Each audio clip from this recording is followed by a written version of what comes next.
আসসালামু আলাইকুম প্রিয় ভাই ও বোনেরা, দেখেন চীনা হাঁসের বাচ্চা ফুটেছে আর এই সাইডে মুরগি আছে।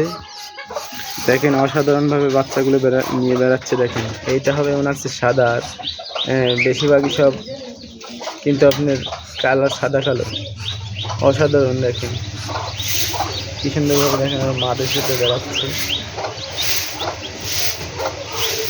দেখেন কেমন লাগতেছে জানাবেন সবাই।